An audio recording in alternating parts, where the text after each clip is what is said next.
Masechet Zvachim Daf Ayin Gimel, on va commencer Bezrat Hashem. À l'avant-dernière ligne du Daf Ayin Bet. Amar Rav Papa. La Gemara ici vient répondre à un problème. On a vu dans la Mishnah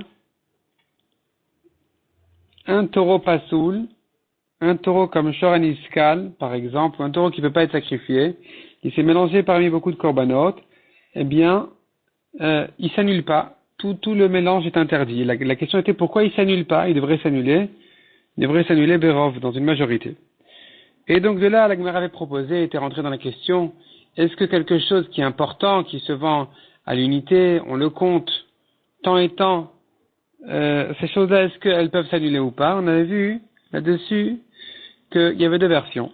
Soit Rabbi Yochanan, soit Resh Lakish, un qui dit que toute chose qui se vend à l'unité ne s'annule pas. D'après lui, on comprend qu'un taureau ne peut pas s'annuler parce que tu vends tant et tant de taureaux pour tant et tant. Mais il y a une deuxième version qui dit que seules les choses qui ne se vendent qu'à l'unité ne s'annulent pas. Donc d'après lui, on ne comprend pas parce que les taureaux, ça peut se vendre à l'unité, ça peut se vendre en troupeau. À peu près. Et donc, se pose la question, pourquoi le taureau, dans ce cas-là, il ne peut pas s'annuler? Viens, Rav Papa, il nous propose une nouvelle réponse. Et il dit comme ça. Tana, le Tana de la Mishnah, donc à la dernière ligne du Dafain Bet Amud Bet, Tana de l'Itraktiyotu. C'est le Tana de la Braïta concernant l'Itraktiyot qu'on verra tout de suite. D'Amar qui a dit, lui il pense, Kol Avar Shesh Bo Minyan, toute chose qui est vendue à l'unité, Afilu Bedrabanan, Lobatil. Même quand l'interdiction n'était commune des Rabanan, elle ne s'annule pas. Mais Kol Sheken Bedoraita. Kalvachomer Minatora. C'est-à-dire que même celui qui pense, même d'après Rabbi Yochanan qui disait comme version que seule une chose qui ne se vend qu'à l'unité ne s'annule pas, il est d'accord qu'il y a quand même un Tana qui pense que toute chose qui se vend à l'unité ne s'annule pas, même quand l'interdiction n'est commune des Rabanan.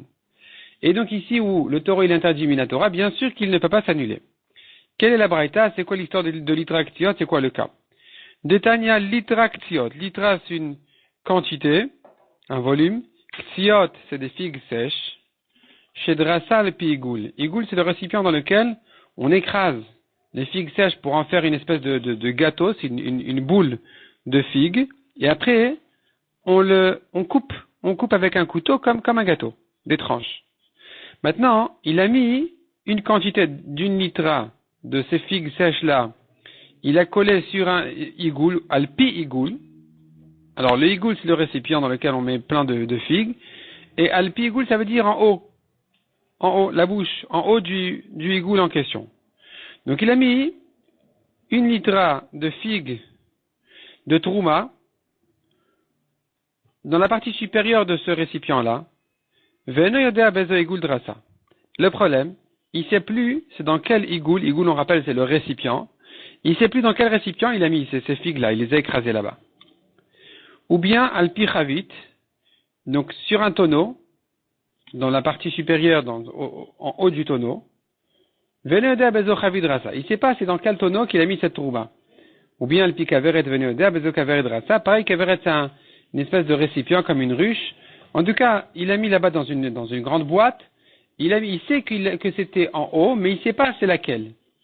Rabbi Meir Omer. Selon Rabbi Meir, la marloquette entre Rabbi Eliezer et Rabbi Yoshua est la suivante. Que Rabbi Eliezer Omer roinat talionot kiluan pourudot. Rabbi Eliezer, il va donner une grande coula d'après Rabbi Meir et considérer même les figues d'en bas, dans lesquelles on n'a aucun doute, on est certain que c'est pas de la trouma, on peut les compter dans la quantité qui va annuler les figues de la trouma. Et donc qu'est-ce qu'on fait? On voit comme si les figues d'en haut elles étaient séparées, et celles d'en bas vont annuler celles d'en haut. C'est-à-dire que si on touche une quantité de 100 fois plus que la quantité de la tourma, donc j'ai 100 litras en tout, en haut et en bas, dans les tonneaux, dans les boîtes et tout ça, qui ne sont pas trouma, eh bien, je peux dire la trouma, la litra de la trouma, c'est annulé pour 100. Parce que la trouma s'annule 1%. Rabbi Yoshua Omer, Rabbi Yoshua dit non, n'exagère pas. Tu peux l'annuler s'il y a 100 bouches de tonneau. Im yesh mea pumin, yalu. S'il y en a 100 bouches, oui, ça peut s'annuler, veim lav. Et sinon, alors, apumina surin, toutes les bouches de tonneau sont interdites parce qu'il y a parmi elles une dans laquelle se trouve la trouma. On ne sait pas c'est laquelle. Il y en a 50 fois plus qu'elle, elle ne peut pas s'annuler. 1 pour 50. Mais une chose est claire, ve'ashulai mutarin. Les filles qui sont en bas dans les tonneaux, en dessous de la trouma, c'est sûr qu'elles sont permises. Ça, c'est la version de Rabbi Meir dans la Machloket Rabbi Eliezer Rabbi Yoshua.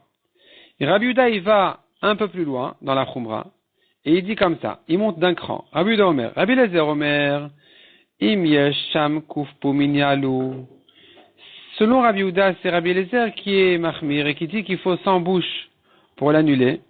Veim lav, et sinon, apumin asurin vechule. S'il n'y a pas 100 bouches de tonneau, alors la trouma ne peut pas s'annuler, et donc toutes les bouches seront interdites, et tout ce qui est en bas, c'est permis. Rabbi Yoshua Omer a filé sham shlosh meot pumin lo yalu. Rabbi Yoshua dit non, la trouma ne peut pas s'annuler du tout, même s'il y a 300 fois plus, elle ne peut pas s'annuler. Pourquoi? Eh bien justement, c'est lui le Tana de l'Itraktiot que nous cherchons, qui pense, donc c'est-à-dire Rabbi Yehuda selon Rabbi Yoshua, qui pense que toute chose qui se vend à l'unité ne peut pas s'annuler. Or, les figues sèches se vendent à l'unité d'une litra. Tu dis tant et tant de litra, donc une litra c'est important. Et donc elle ne peut pas s'annuler du tout, même 1 sur 300. Drasa beigul venait aider à baiser makom beigul drasa. Si par contre, il a écrasé, donc comme on a dit, on a écrasé les figues sèches dans ce mélange là pour en faire une grosse boule. Bref, il a mis les figues dans le igoul, dans le récipient là en question. Veno yoda baiser makom beigul drasa. Il sait pas où. Il sait pas que c'était à la bouche ou en bas ou au milieu, il sait pas. Au Letfona, au Lidroma, au nord, au sud, il ne sait pas où ça s'est vraiment mélangé. Livrakol et Alou. Ici, c'est sûr que ça s'annule. Selon tout le monde ici, c'est un vrai mélange. Il n'y a pas ici un endroit important où tu vas dire, voilà, je te vends une litra à la bouche du tonneau. Ici, c'est complètement annulé, mélangé. C'est complètement mélangé, donc ça peut s'annuler selon tout le monde.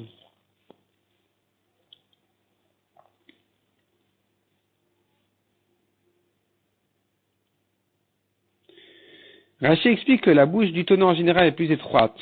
Et en bas, c'est plus large. Donc s'il a fait en bas, il ne sait pas où ça se trouve exactement en bas, ou dans la largeur. Donc ici, un vrai mélange. Et là, puisque tout s'est mélangé, d'en haut, d'en bas et des côtés, alors il n'y a plus quelque chose qui puisse se vendre à l'unité. Ça ne peut plus se compter, c'est pour ça que selon tout le monde, ça s'annule. Ravashi Amar. Ravashi revient sur les paroles de Rafapa. Il se rapporte sur les paroles de Rafapa qui a voulu dire que notre Mishnah, elle pense comme le Tana ici, Rabbi Yehuda, selon Rabbi Yoshua, qui pense que toute chose qui se vend à l'unité ne s'annule pas. Et bien Ravashi dit non, c'est pas la peine d'en arriver là. Afilu Temarabanan, même selon les Chachamim qui disent que ça peut oui s'annuler, mais ici le taureau c'est différent, c'est quand même plus important. Bale Chaim Chashive. Les animaux, ils sont importants, chaque animal, il est reconnu en soi, il a son importance en lui-même. Velo batle, il peut pas s'annuler. C'est-à-dire, de même que tu comprends pour les êtres humains, on va pas dire, bon, il y en a un parmi beaucoup, il s'annule. Il s'annule, on n'en tient plus compte. Non, c'est pas comme ça, chacun, tu peux pas dire, voilà, moi je m'annule dans un tibour, voilà. Je suis annulé. Il n'y a pas d'annulation, il n'y a pas de mélange. Donc ici aussi, le taureau, on ne le considère pas comme une espèce qui peut s'annuler dans le mélange. C'est pour ça que tout le mélange est interdit.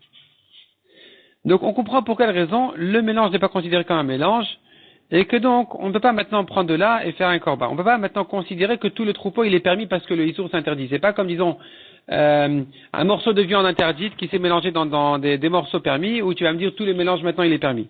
Il n'y a pas de bitoul. La Gemara pose une autre question, mais tu sais quoi, c'est vrai que bitoul il n'y a pas. On ne peut pas annuler le issour dans le mélange. Mais il y a d'autres solutions. Il y a une halakha qui dit qui dit comme ça. Kol de parish meruba parish. C'est-à-dire, même si le issour ne s'est pas annulé dans le mélange, mais quand il est sorti du mélange, je considère qu'il est sorti de la majorité. Je suppose, j'ai le droit de considérer, de supposer qu'il est sorti de la majorité. Et donc, d'après ça, nous avons une solution ici.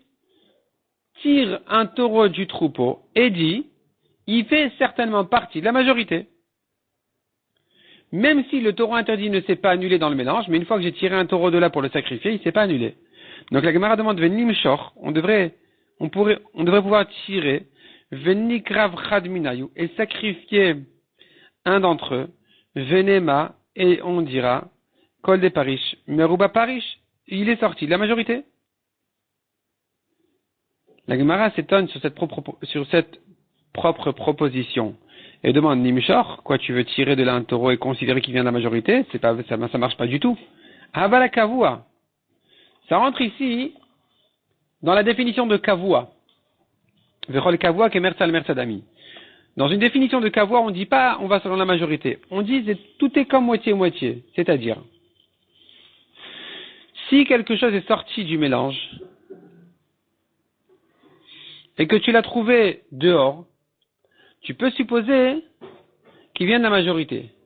Par exemple, je suis dans une ville où la majorité des bouchers, ils sont cachers.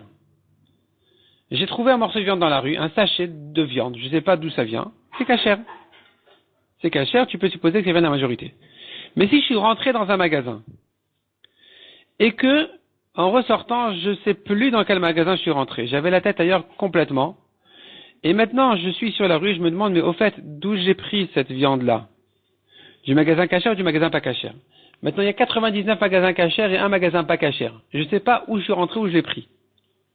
Qu'est-ce qu'on fait? Puisque ici le doute a commencé dans l'endroit où il est fixé, et pas dans l'endroit où il est parish, où il est sorti, alors ici tu ne peux pas dire on va selon la majorité. Puisque c'est moi qui suis rentré dans le magasin, alors c'est considéré comme s'il y avait 50-50, il est interdit. Maintenant, quand tu prends le taureau de ce mélange-là et tu le sors de là, la question, le doute a commencé quand ils étaient dans le mélange. Le doute a commencé quand ils étaient fixés, avant de bouger. Donc tu ne peux pas dire celui qui a bougé, il sort de la majorité. Mais la question se posait avant qu'il bouge déjà. Donc la Gemara demande, c'est comme Kavua, c'est fixé. Le rôle Kavua kemersal mertzadami, quand c'est fixé, quand le Issour il est fixé à sa place, avant de bouger, on considère comme si c'est moitié-moitié, si c'est moi qui suis rentré dans le Issour, c'est moi qui suis rentré dans l'endroit du Issour. Je ne peux pas dire la moitié, il y a une majorité. Et là, répond la Gemara, non, notre question c'était pas celle-là. Notre proposition était une autre. Nichbeshinu denaide. On n'a qu'à affoler les taureaux. Ils vont tous bouger, tous se sauver. Et une fois qu'ils sont tous sauvés, ils ont tous bougé, alors ils sont tous rentrés dans une définition de code des parish. Venema code des parish. Mais roi parish, on va dire dorénavant, celui qui est sorti de la majorité. Donc tu prendras un taureau, tu vas dire voilà, je l'ai trouvé maintenant dehors, je l'ai trouvé comme ça affolé, qui courait. Maintenant, puisque il n'y a plus de mélange, il n'y a plus un endroit où le Issour il est fixé, tout a bougé. Alors à partir du moment où tout a bougé, alors je peux dire maintenant si j'en ai pris un, qu'il est sorti de la majorité. Amar Rava, il répond Rava, cette solution n'est pas valable. Gzera shamayavo yud kohanim bevatachat. On craint que peut-être que 10 kohanim vont se retrouver ensemble, via vous, à sacrifier 10 taureaux de ce mélange. C'est-à-dire maintenant tu vas faire bouger tous les taureaux, et on va les prendre ensuite un à un. Imagine-toi maintenant que les 10 taureaux de ce mélange se retrouvent par hasard en même temps au Beth Amikdash. 10 kohanim en même temps vont les sacrifier. Or ces 10 taureaux-là ne sont plus dans un état où tu peux dire, bon, il est sûrement sorti du rov. Parce que les 10 taureaux, disons, s'il y avait 15 taureaux, dont un interdit, dans les 10, ils n'ont pas laissé le taureau interdit là-bas dans les 5 autres, parce qu'ils sont eux-mêmes la majorité. Donc c'est un problème ici. On ne peut pas sacrifier dans ces conditions. Amala Umer Ravadan et Rava. Un chacham a demandé à Rava. Et là, mais d'après toi qui pense que une fois que les taureaux ont bougé, que chacun a été tiré, qu'il a déjà été autorisé parce qu'on disait sur lui Kol des Parish, mais je crains qu'ils vont se retrouver ensemble au Beth Amikdash. Mais Gissa Asira, Mishum Sheama Yavo Yud Kohanim Bevatachat, Veikru, est-ce que tu veux dire que Megissa c'est le récipient du sang. Le récipient du sang du Korban, il sera interdit parce que je crains qu'il y a les Diadi Kohanim maintenant ensemble qui sont retrouvés au Beth Amikdash par hasard avec ces Korbanotes-là dans lesquels il y avait le problème. On n'a pas à craindre ça. Pourquoi on n'a pas à craindre ça? Parce qu'une fois que le taureau a été autorisé, c'est fini, il reste permis. Tu peux pas dire, je l'ai tiré. Tu peux pas dire comme ça. Ils ont tous bougé. J'en ai pris un. Donc c'est col des parish. Il était permis. Mais après, quand il s'est retrouvé avec les autres, alors ils se sont retrouvés dans le mélange. Mais il n'y a pas. On dit pas comme ça. On dit pas comme ça une fois qu'il a été autorisé. Il est permis.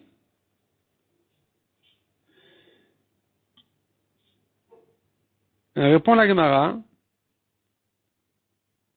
Donc la Gemara demande, est-ce que tu crains vraiment que ils vont se retrouver ensemble et que le taureau qui a déjà été autorisé, il sera à nouveau, il va retrouver son issour?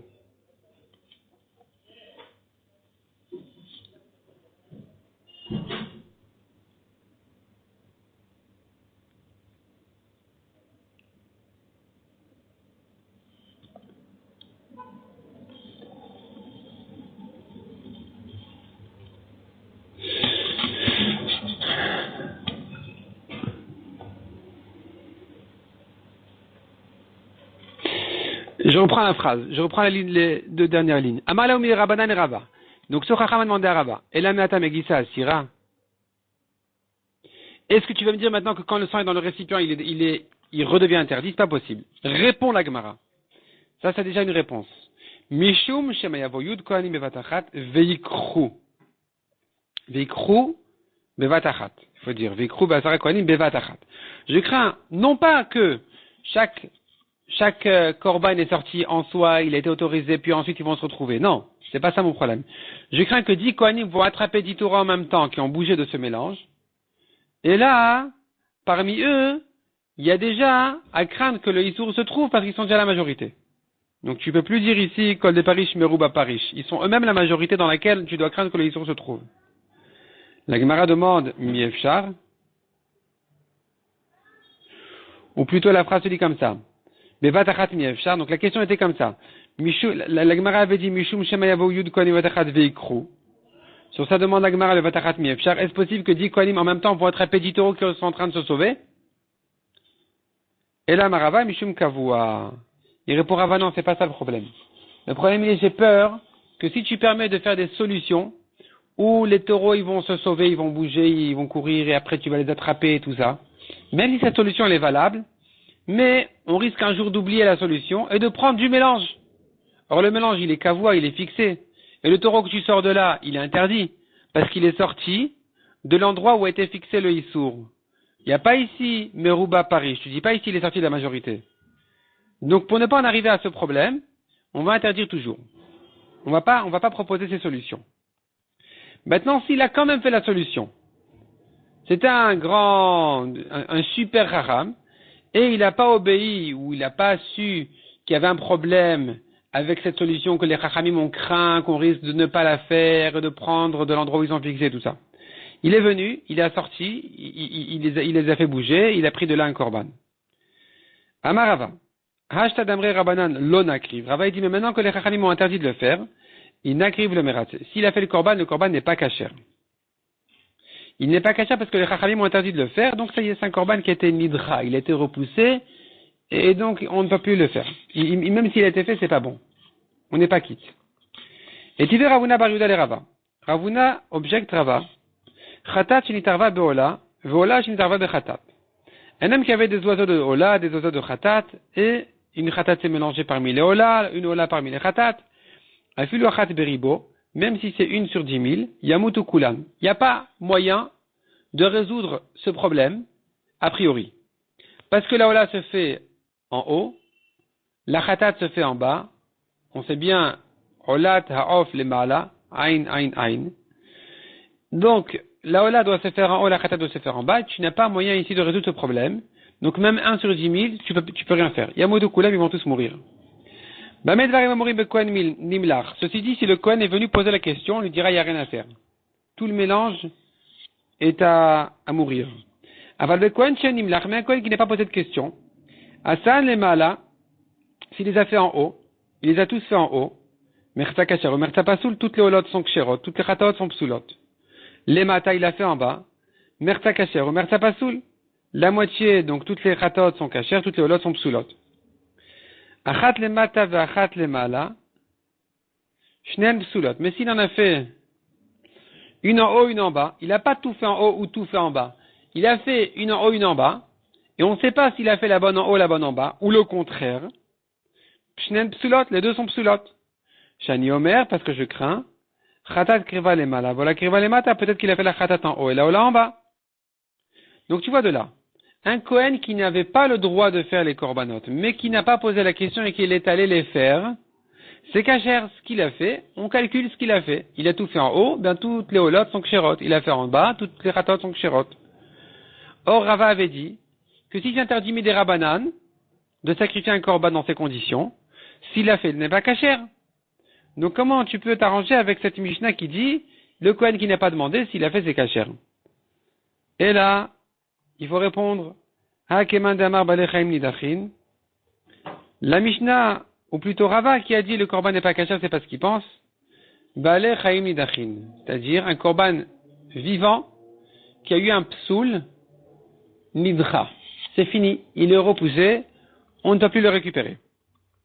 Dès qu'il a eu un moment pasoul, c'est fini. Donc, quand les Chachamim ont interdit de résoudre le troupeau, dans lequel il y avait un korban, un pasoul ou un taureau pasoul, eh bien, ça y est, ils ont tous été nidachim, ils ont tous été repoussés de là, et donc il n'y a pas moyen de les récupérer, c'est définitif, même si le Kohen il a fait, il n'a pas demandé, c'est pasoul. Keman damar balechaim nidachin. Mais la Mishnah là-bas, dans Kinim, qui avait dit les oiseaux en haut, les oiseaux en bas, si le Kohen il a fait sans demander, c'est kasher, elle pense que les vivants ne sont pas repoussés définitivement. Même s'il y a eu un moment donné où tu ne pouvais pas sacrifier ce korban de son vivant, si le problème était résolu ensuite, tu peux le sacrifier. Demande à Gemara comment tu veux résoudre comme ça le problème. Haresh Routin. Voici un korban après la shrita de l'ekula manidachin. S'il y a un psoul selon tout le monde, c'est fini, c'est irrécupérable. S'il est vivant, encore, il y a une marloquette, est-ce qu'il est récupérable ou pas? Mais s'il était shrité, selon tout le monde, c'est irrécupérable. Outna, dans la Mishnah, dit, Rabbi Eliezer Omer, Im karavarosh el echad men, ikrevu kol harashim. Quel est le cas là-bas? Là-bas, il s'agit des korbanot ola. Donc, il faut tout sacrifier, même la tête. Et on a déjà fait la shrita, on les a déjà découpés en membres et tout.